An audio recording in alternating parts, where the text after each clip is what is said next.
Mga probinsya sa Davao Occidental ug Surigao del Norte giigo og linog kaganinang kaadlawon.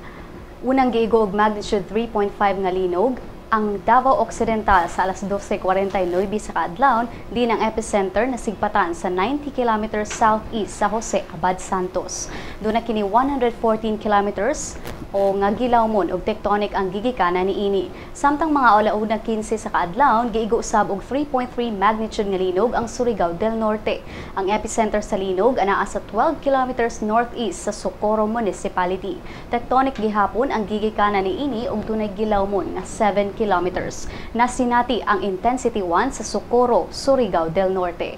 Matod sa PHIVOLCS nga walay gikatahong damages o walay gikatakdang aftershocks sa mga linog.